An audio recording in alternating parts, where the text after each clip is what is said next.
In the Soviet Union era, the arms race with the US forced the Communist Party to aggressively explore their vast lands for natural resources.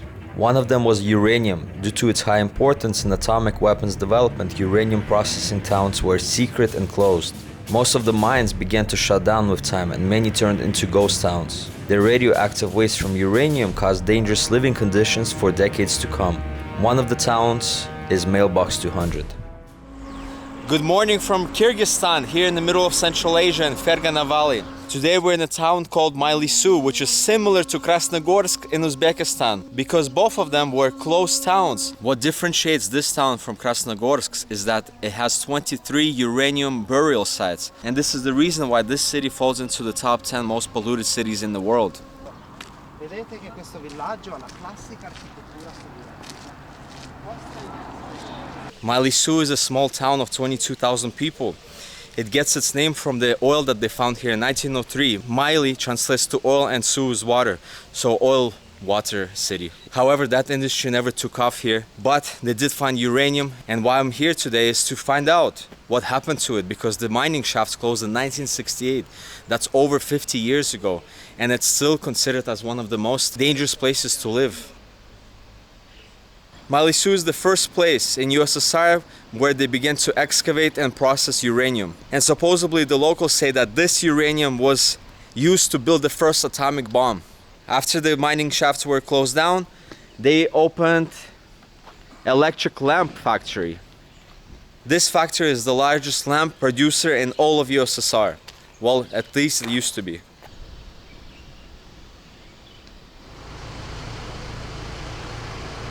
As per usual, after the fall of USSR, most of these countries couldn't afford to continue the operations of these massive industries, and therefore we're gonna find a lot of places like these, abundant industrial complexes.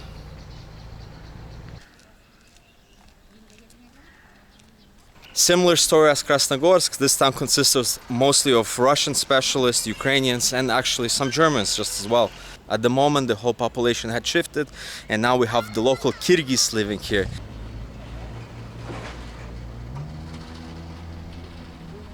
This is the godfather of communism, the person who built USSR, Mr. Vladimirovich Ilyich Lenin. I think this is the smallest statue of Lenin I've seen, and also it's golden, which is quite rare to find, a golden Lenin. Across the street from Lenin, we have the House of Culture, which is the most common thing that you can find in all of Soviet cities. And just as well, Lenin is drawn at the top. This House of Culture is definitely well kept and maintained, because the one we saw in Krasnogorsk was in total ruins. It's being remodeled, but check this out. We can find a lot of Soviet relics here.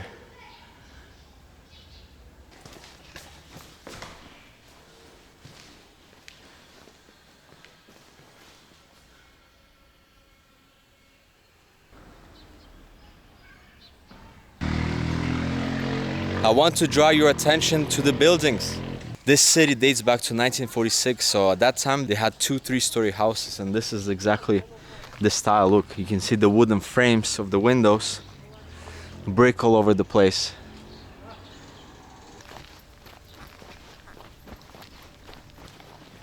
Just like any mining town, it was sponsored directly by Moscow, so this place definitely had an advantage in terms of all aspects of life. Nowadays, I hear that they don't even have water.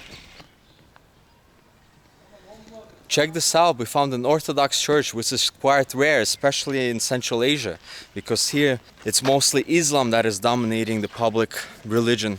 What you can see, actually, this was a former house that was converted into a church, because at the top they have a veranda, a balcony. Obviously, during communism, religion was forbidden, but people still upkept their beliefs.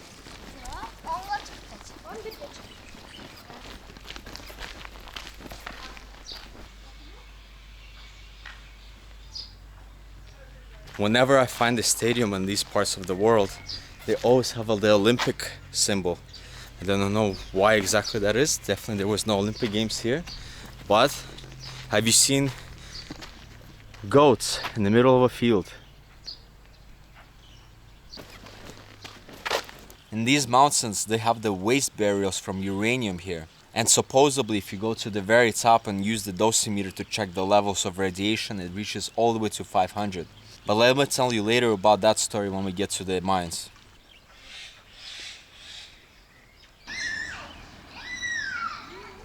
We are currently walking on the street of peace. What a unique post office, isn't it? And this is where the Lenin Street begins. And you can see a bit taller buildings at this point. Yeah, these houses are not as appealing as the ones that you see down over here, the 2-floor ones. But still, it's better than the panelki.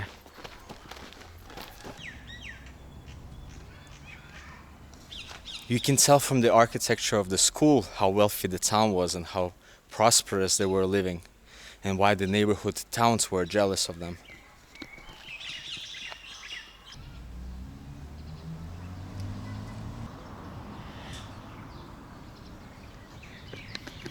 Like in any town in post-Soviet countries, there are memorials of the eternal flame that is dedicated to the soldiers of World War II.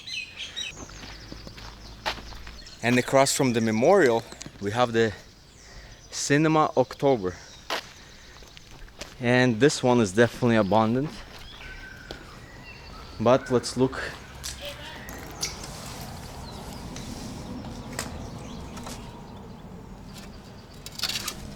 Alright, well, we just saw the whole town, and now I think it's time to go check out the mines. Quindi il pericolo di frane per via della pioggia è anche più elevato rispetto al solito. I've reconnected with my friend David, and we took the taxi to reach the mine shafts. And the first one that we see before we reach the mine shafts is a burial site. Radiation, do not go, run away. The story behind this town, why it was closed. First of all, this is where they would have the shafts to get the uranium to build nuclear weapons and to run the atomic power plants. At one point in the 1950s, there were... Fuck. What? There was a massive noise. What the fuck? What the fuck was that? Are you okay? There was like a massive sound underground. In 1950s, in one of the shafts, there was a major accident. And that's when the citizens began to worry, because most of the uranium waste, they ended up in the rivers. And all their livestock and all the water, drinking water, was polluted. And this is why in 1968 they decided to close down this. In the 20 years that this mines functioned, they generated 2 million cubic meters of waste, and they had to put it somewhere, and they put them on these mountains. The population of 22,000, around 800 people who are suffering some consequences of radiation that is here. Very high possibility, 1.5 of possibility that your child could be born with a Down syndrome.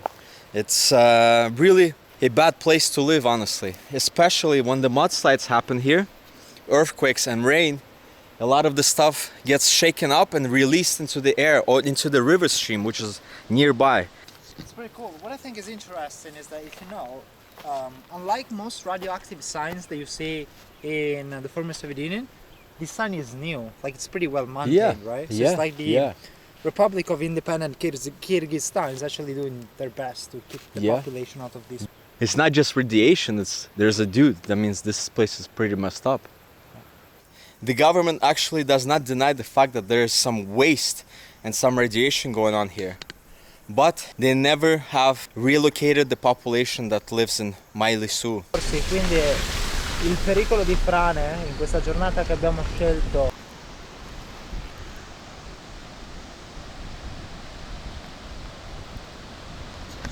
Wow. We found a massive factory processing center. Check out the hammer and sickle. This was the entrance to the factory.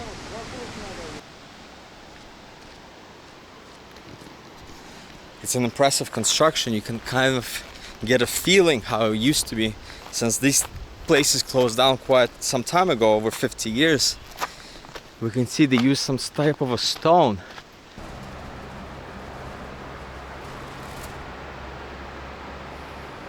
Да, вот. Прям вон там. А, Столба стоят, да. за ним там.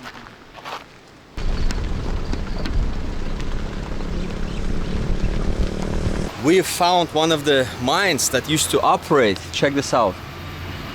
Obviously, they all have been covered in rocks and concrete in order to avoid any people going inside or anything leaking from them.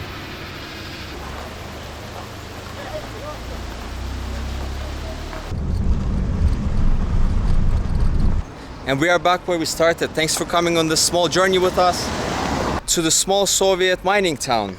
This is not your typical story where the town becomes abandoned after 1991. In fact, it's much worse. This is where the uranium pollution causes health issues for the local population. And unfortunately, nobody is doing much about it. I hope you learned something new just as I did. And until next episode, Nomads, see you.